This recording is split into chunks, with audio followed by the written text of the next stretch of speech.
but whoops.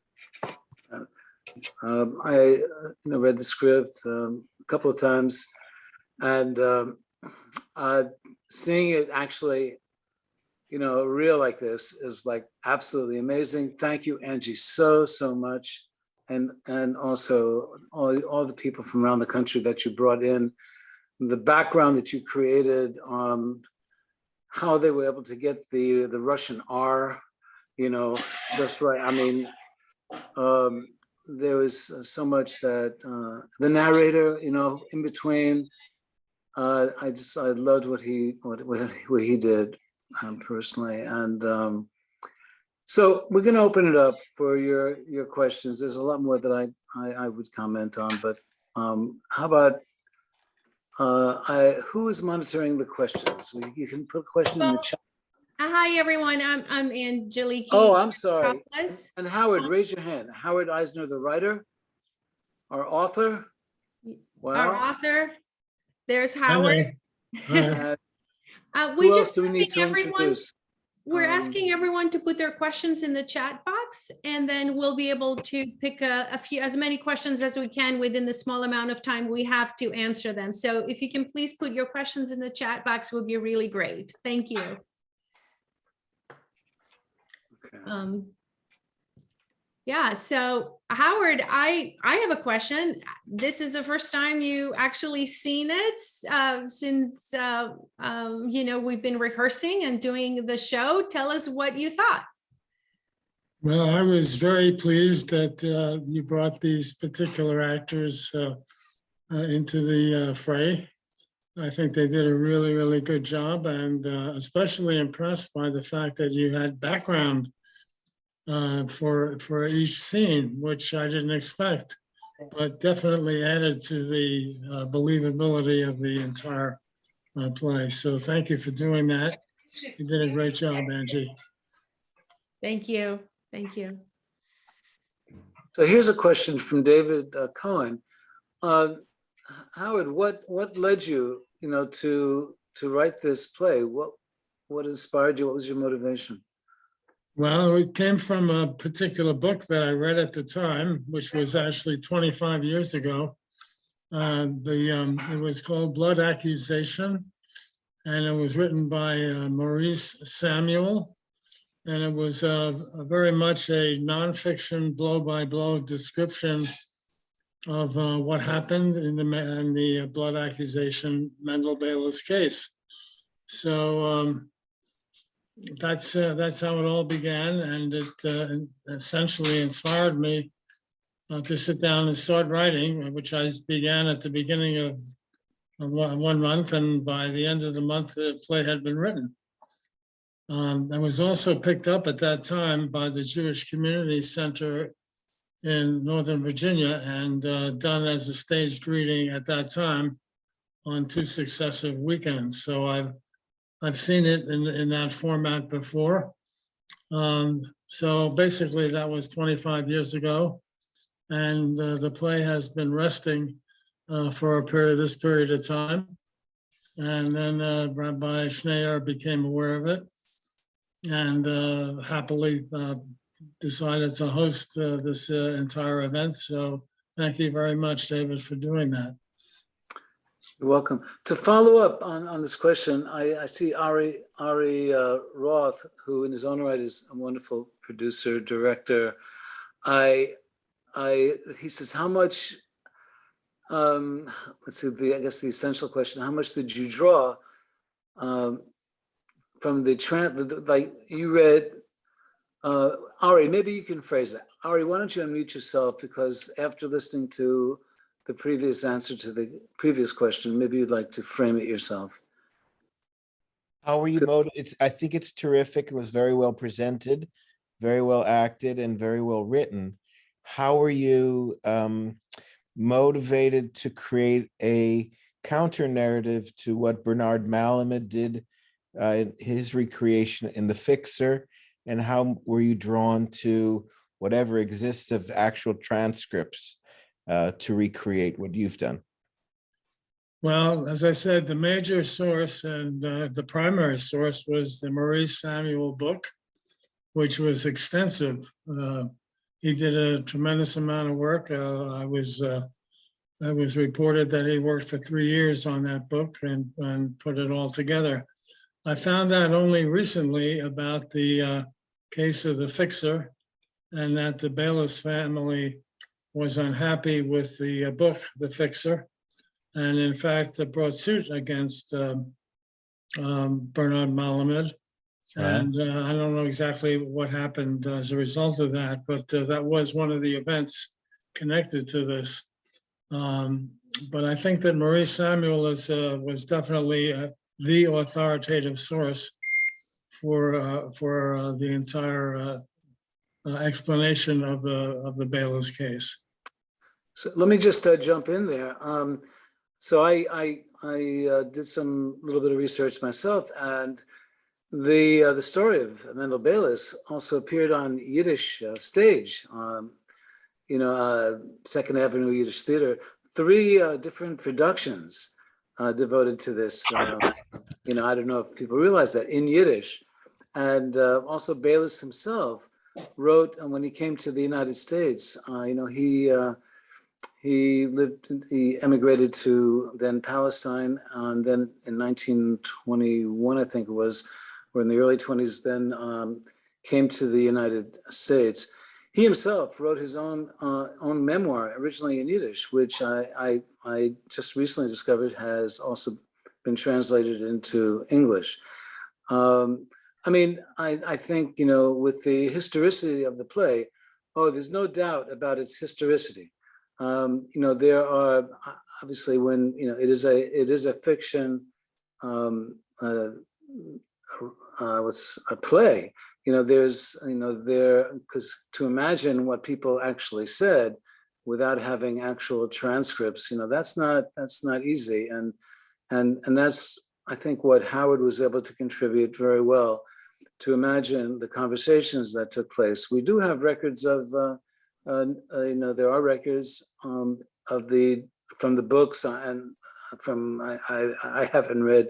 I did see The Fixer, but I don't have it. That was years ago, maybe 30 years ago. I saw the movie. I didn't read the book, and I didn't read Maurice Samuel.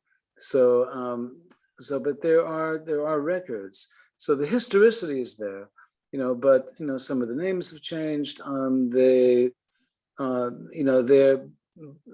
So I think that's probably, the themes haven't changed. The theme of anti-Semitism that was just horrific, in Russia in the late 1800s into the early 1900s, still continues, in fact, that the pogroms, that preceded the Beiliss, arrest and trial in the early 1905, I think most of us are familiar with the Kishinev pogroms. There are other numerous pogroms, dozens of pogroms in the late 1800s after the death of Alexander II, and then it slowed down, before the Beiliss incident. Other questions? Let's see what we have here. Someone wrote, "I've heard this story from my grandparents growing up. Thank you for bringing it to the world to see." Thank you, Lawrence. Joe Satka, a member of the Cheder community, which is a community that Howard spent a lot of time with, has a very nice comment. He talks about changes here. Great work. I remember the reading of at George Mason several years ago. This was a forerunner of the play that we saw this evening. This really came to life, and it absolutely did. It really did come to life. How many changes have there been since then? You want to try and answer that, Howard? Well, I'm not sure how to answer that particular question. I am very appreciative of the interest that you've shown, and Angie has taken it under her wing to direct and produce. And David, you hosting the entire event. But I think that the lessons of the Jews at that time happily have abated a bit since we don't have the pogroms of today, and we don't have the ritual murder that I've seen, but we have we have to be on guard for these kinds of things with other communities around the world. And if you tune in even to today and you look at various countries, you look at what's going on in Afghanistan, and you look at what's going on in South America and so forth, you find some reasons to believe that there are some horrific events, and we should take a very hard look at that and try to help out.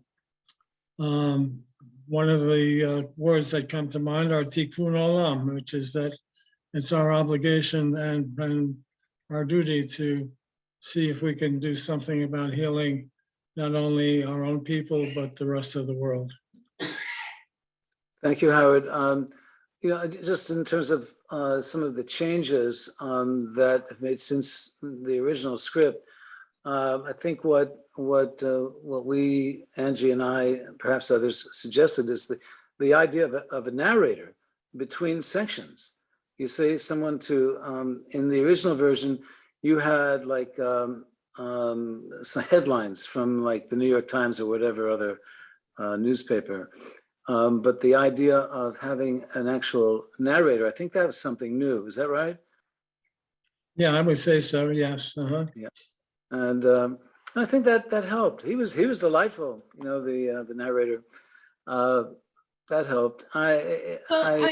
If I can just jump in, David, I always felt that the narrator was sort of like the Greek chorus in a play and kind of projects what the people, in the town or the common consensus of what people are feeling or saying, and what is happening, outside of the courtroom. So I really loved the way the narrator was. And in some way, I didn't know how to use him first. And then I thought, well, he's a paper boy, in a big square, and he's selling newspapers. And then therefore it's also the headlines. And because we brought the media in and we brought, what was written during that time in newspapers. And so somehow it all kind of gelled together beautifully. And of course, the actor, who's playing it, Alex, was just a brilliant actor. And I want to say that all of our actors were amazing, both from LA and New York. The casting was very intensive because we needed to pick real people that could translate and really connect to the material, because you have a lot of young actors who don't have experience with this type of material. It's a period piece. And I always love when the younger generation understands the material that we're presenting. In the chat box right now from Zoe Jacks, she says, what a positive representation of justice that we don't see showcased often in the media. Love the music and the background. My first Zoom play, great job to all, an inspiring story and brilliantly presented. So when you have young, generation, the younger generation make comments like that, and they take, have a takeaway from doing something like this, I think our job, is done. Mm-hmm. Thank you. Someone, is it Deborah, asked a question about the origin of the blood libel myth. Well, my understanding is that this it's a pretty old myth that you find in some of the cults going way back. These are pagan cults where that perhaps did use blood, or there were human sacrifices in ancient times. So there kind of there is a sense that blood was used, or the blood libel accusation has its origin much earlier, and then was adapted to kind of this hatred towards Jews, and it just was another way of condemning Jews for whatever reason. And anti-Semitism has, even though the term anti-Semitism really didn't come to us until I believe the late 1900s, but our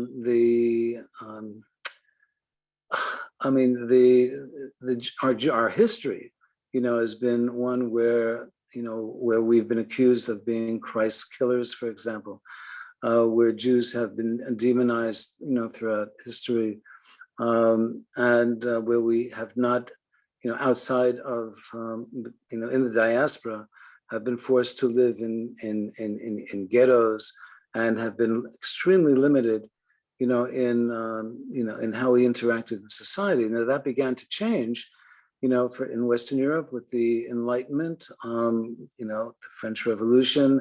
In Western Europe first, when the ghetto walls came down and Jews were accepted, within that society. That sense of enlightenment came later. In Eastern Europe, the differences between Jews and the rest of the population added to mythologies, or added to distrust and relationships, had to do with difference in language, difference in dress, had to do also with socioeconomic, issues, competition for jobs.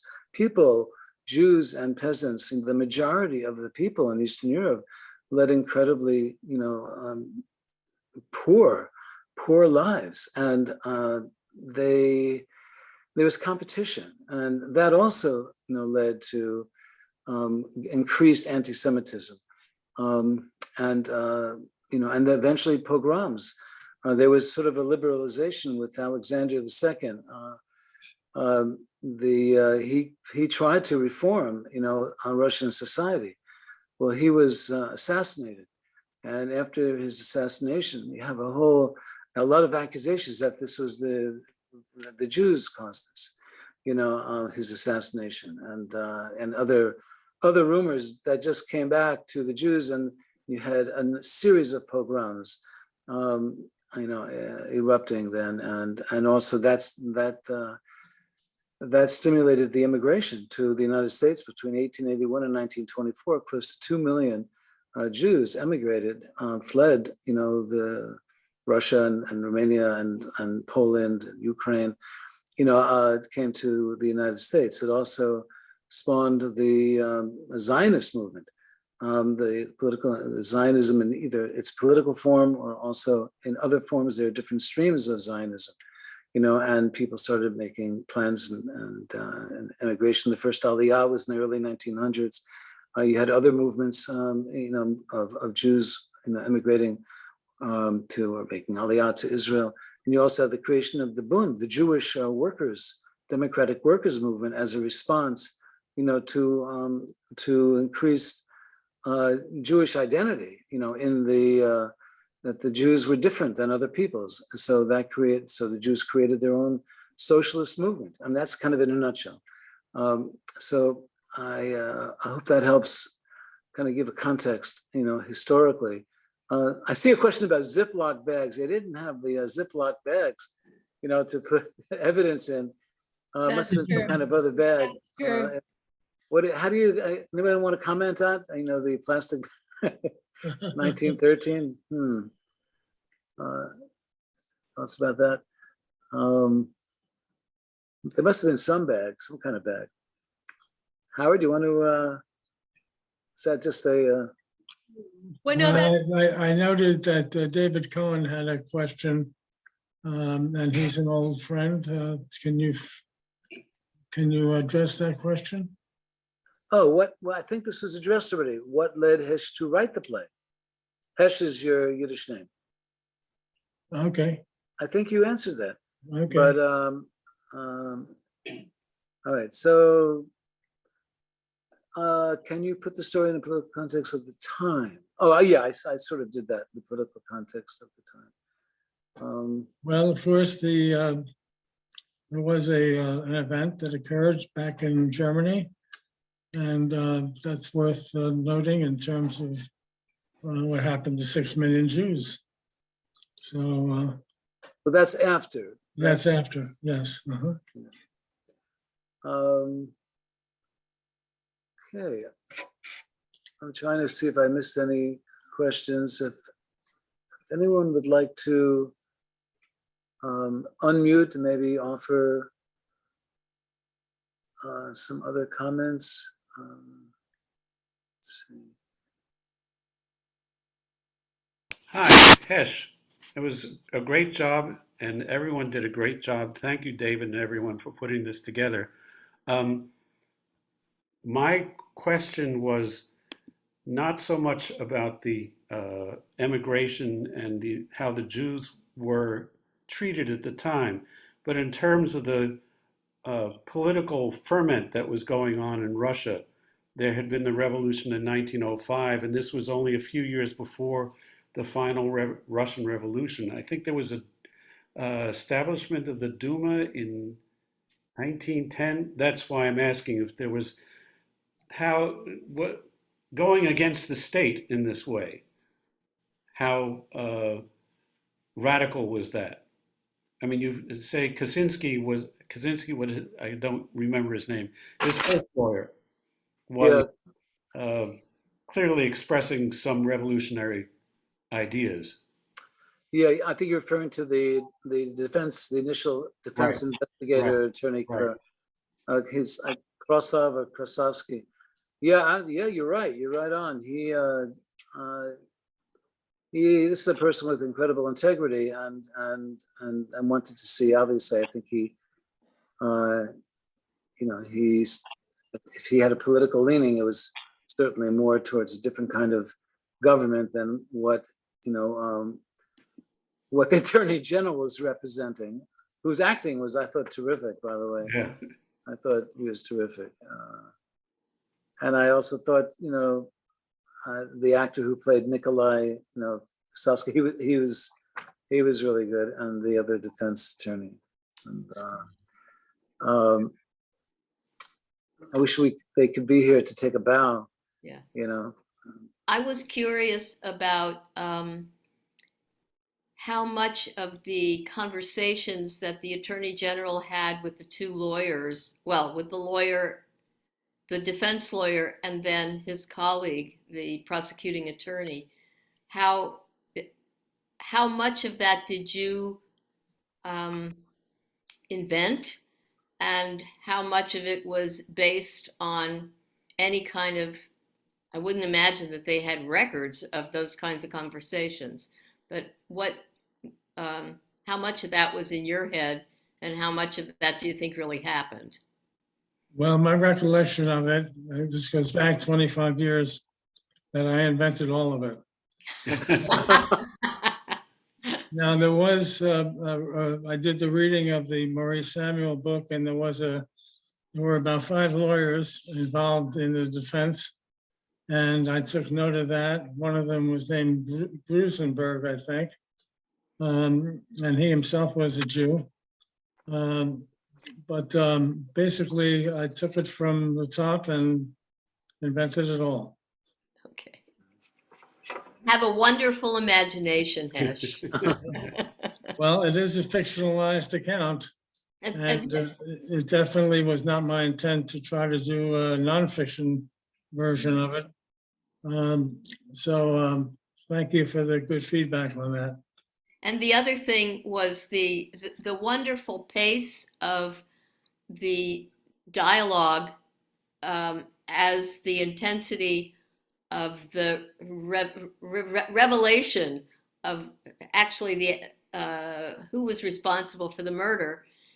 There was a really good sense of how to make that drama communicate to your audience. I like that.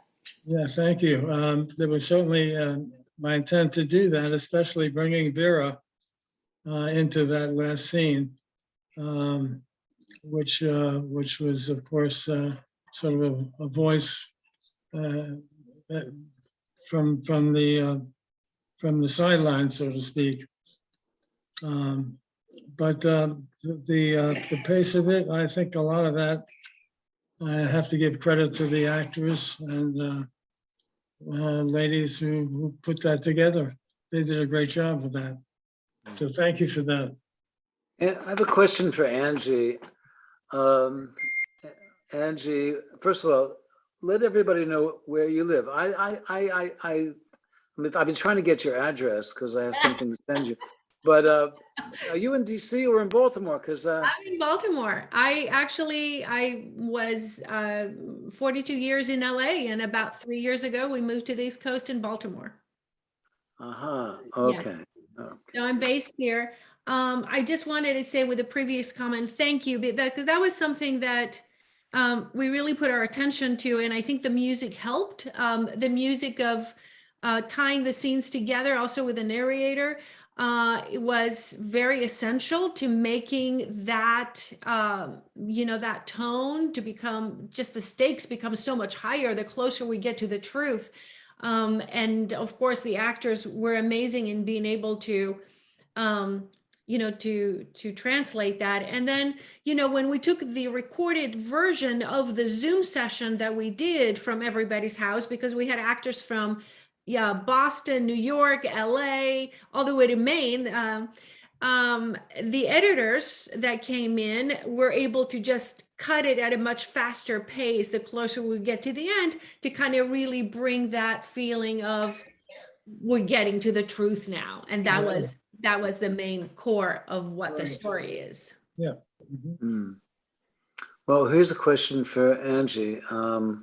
From Joe. Joe, why don't you unmute yourself and ask her directly?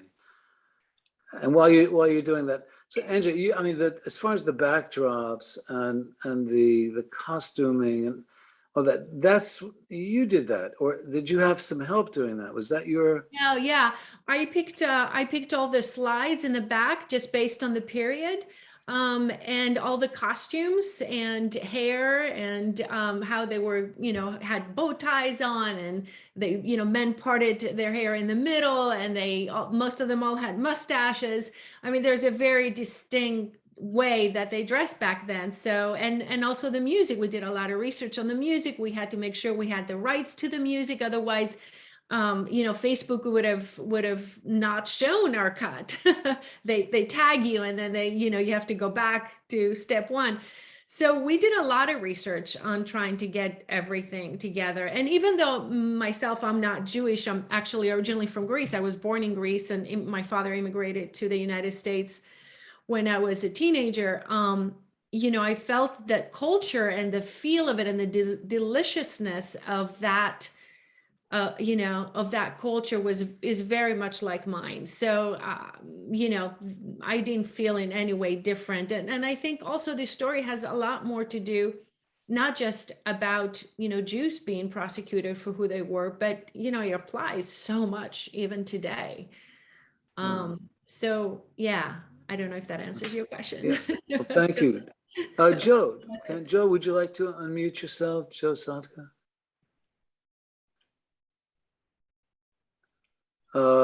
He's not unmuting. Let me see if I can find his question here. Oh, he said, what did you read to get a feel for this play? I read the play. They always say read the play 25,000 times. And Howard supplied me with the play and many different versions of the play and a lot of the books, as research that were written about it. One thing that I was really amazed was that a lot of the evidence of this case are actually in the library in Moscow. I think in the Jewish library in Moscow. I'm not, don't quote me, but there's actual transcriptions of what was going on in the courtroom. So, the books that were originally written are very good resources to just get a feel of the period and what was going on. So I read a lot of the material that Howard gave me and just research that I did on my own. Oh, great. Thank you. Ira Weiss mentions that the blood libel myth remains alive in many publications, especially in the Arab world. That's very interesting because there are many Arab papers, picked up on this case, and in defense of Beiliss, and kind of attacking Russia for its anti-Semitism. and more than 2 or 3 publications in the Arab world, at the time, which I thought, wow, well, that's pretty amazing. And of course, I raised this another subject, because this anti-Semitism and human rights, this is something that we are wrestling with very much in this country and also throughout the world, and in Israel, Palestine today. Here it is, the last night of Hanukkah, and we celebrate, we celebrate a victory in a sense, over an oppressor, those who did suppress and oppress the Jewish people in Judea 2,000, more than 2,000, about 200 years ago. And what does that mean to us today?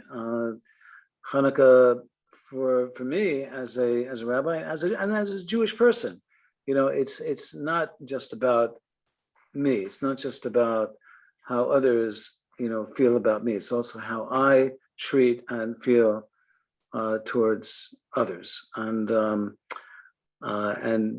our community is very concerned about, human rights in Israel and Palestine. And, and I think more Jews need to be aware of what's going on there, vis-a-vis, because how can we, as a people that has been victimized, throughout history, be in a position where some of our people, are victimizing others. And that's, and this play, kind of drives that home for me in a different way. David, Ira Weiss has a question. Ira, please, Ira, you speak, unmute yourself. Let's hear your voice. Some of us know you. Hi, everyone. Hi, Ira. So, my question was about how much when I first asked the question about how much of this is invented and how much of it is historical, it was really the dialogue I was interested in particular, the events of the trial. Was it actually factual that the defense attorney discovered the real killer? And was it actually factual that the siblings of the dead boy were poisoned? And this was discovered during the trial? Because that's the most dramatic thing in the trial. Yeah, well, again, you go back 25 years, the answer to that is yes. These are actual things that happened during the trial, although the dialogue was invented by yours truly. Yes, Ira, I actually saw and read some of the like I said, the courtroom and investigators, things that the investigators had gathered. Those are the things that I mentioned are in the library in Moscow. Yes, both of her children were poisoned. So there was implication that maybe she herself did it, or her brother. There was a lot of unanswered questions, but yeah. I mean, that's, the Perry Mason stuff on TV is all written. This is more dramatic than that. Yeah, right. It really happened, Yeah. Yeah. And a lot more. There's so much more that happened that you cannot put everything in a play in an hour and a half play. So there was so much more. But I think it's a very, very good representation. Howard? Fabulous. I just wanted to comment that there were actually 11 scenes that were deleted from the original version of the play in order to get it into an hour and a half to an hour and 3/4 version. So there were some dramatic things that occurred between Molaski and his wife, for example, and threatening.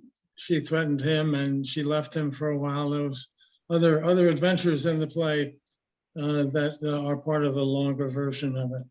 Right. Ari, you're gonna have to put those back in when you do the production. Yeah. Well, we would love to do the production, under the right circumstances. So we'll work towards that. Thank Yeah. you. We'll definitely work toward it and keep thinking about it and talking it through. Yeah. Thank you. By the way, Ari and Angie, do you guys know each other? We don't. I'm very impressed with all the care you took in producing this. Oh, thank So you. you're an asset to the region. And Oh, I think this form actually, which is both theatrical and of course televised, cinematic, what have you. This is an innovative and it makes it economical yeah. opposed to paying 25 actors to do this. You found something here that can be accessible and replicable and educational. So Right. I think you're onto something. And just really quickly, I also think that this is wonderful as a podcast because you can just listen to it. It's so beautifully, kind of directed with a narrator that you can hear and follow it as the old radio shows that were back then, where they would just do entire performances with their voices. And this can very much live as a podcast. That's something that, we can talk about later, whether, Howard would like to have that done. But I think it's a wonderful, people can walk in the morning and listen to it, Wow. Someone asked a question about, I think it was Alice, that she's concerned what happened to Mendel Beiliss when he left the courtroom. Was he, how did the crowds outside handle it? I don't think we know that. It probably wasn't reported in the New York Times. I don't know. I did read that, he didn't want to make a big thing. He was invited to speak and he could have become very wealthy, talking about this, and he chose not to. He in what I've read about him, he's a little more modest than maybe than the person in the play, seemed to, come across. But he did emigrate to, or made Aliyah to Palestine at the time, in the early 1920s, and then to the United States.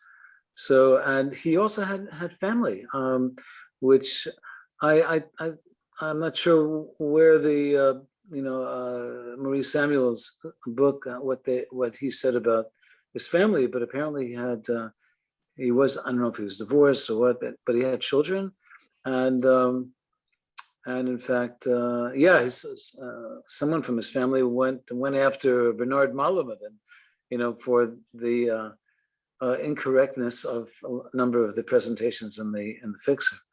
So anyway. There's a lot more to pursue, but again, the essence of the story, is holds really well, and certainly speaks to me. I think it spoke to many of us this evening, and really appreciate everyone. I just want to say that we're going to keep the recordings both on Facebook and on YouTube till the end of the month. So please let your friends know, pass on the links. We had over 100 people join us this evening between the two platforms. And we would love for more people to see it. And one of the listeners, Deborah, mentioned that this would be a great thing to show to schools and to children. So yeah, we'll take that under consideration. Deborah, yeah. Well, to be continued. Just once again, happy Hanukkah, those of you who are celebrating, even if you're not celebrating Hanukkah. By the way, I just have to mention, because there's this Greek connection here with Angie. Years ago, I'll try to make this short, I was on tour in Europe doing concerts, and my last concert was scheduled to be in Greece, in Greece. I forget which city. I think it was Athens. I forget, but for the Jewish community there. And I was in Brindisi. You know what Brindisi is in Italy? There's a boat I was supposed to catch from Brindisi that would take me to Greece. And I was on tour with the World Union of Jewish Students. And I wanted to, it would have been the last night of Hanukkah, in Greece. So because, Greece in ancient times, was the Hellenistic empire that, at that time was the what do you call it? The imperialist empire, at the time. So I feel, oh, this would be very cool celebrating the Jewish community in Greece. So, but the boat was late. The boat was late. Couldn't get on the boat. I asked my money back, and they wouldn't give me my money back. And they called the police, because I was so insistent that I get my money.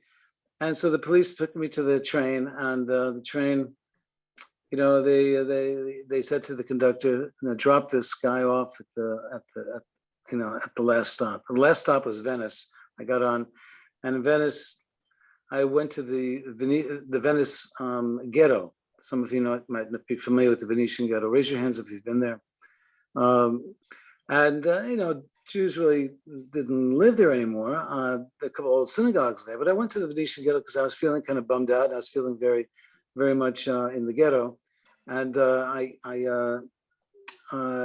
heard voices, and so I followed my ear and went to this building where I saw 100 or more people gathered. The Jews from around outside of Venice, twice a year, they come in to celebrate Hanukkah, in the ghetto, in the ancient ghetto. This is one of the first ghettos. Roman ghetto was, I think, the first. The Venetian ghetto was probably the second. And I had my guitar with me, and there was this guy up front, Israeli, as it turned out, an Israeli rabbi, trying to get people's attention. No one was listening to him. Lift my guitar, and he weighs me up. And so I was able to do a concert in Venice, the last night of Hanukkah, but I would have been in Greece. So this is being with Angie tonight is like, being It was meant to be. Meant to be on the last night. That's a great story. That's a great story. All right. Anyway. Well, listen, we should probably say goodnight to everyone. Howard, again, Yasher Koach, Kol HaKavod. Thank you, David, and thank you for hosting the entire event. It would not have happened without you, of course. Well, it wouldn't have happened without Angie. I mean, she is And Angie, same is absolutely true with you. You just picked it up and did some incredible things with it. Yeah, and her name is Angel too. So. Thank you, everyone. I just want to do one shout out to Evelina Weinstein in Florida, who helped us pronounce all the Russian names on a recording that I sent to the cast, and they had to learn how to pronounce all those difficult Russian names. So I appreciate that she did that. So there were a lot of people that put their own little spice in it. So yeah, and thank you, Howard and David. It's been a pleasure. Likewise, for sure. Right, we'll be in touch. Thank you all for joining us. Please note that it's going to be on Facebook and on YouTube till the end of the month. So please tell your friends. Okay, great. Bye-bye. To be continued. I'll say good night. Bye-bye. Good night. Good night. Thank you. You're welcome.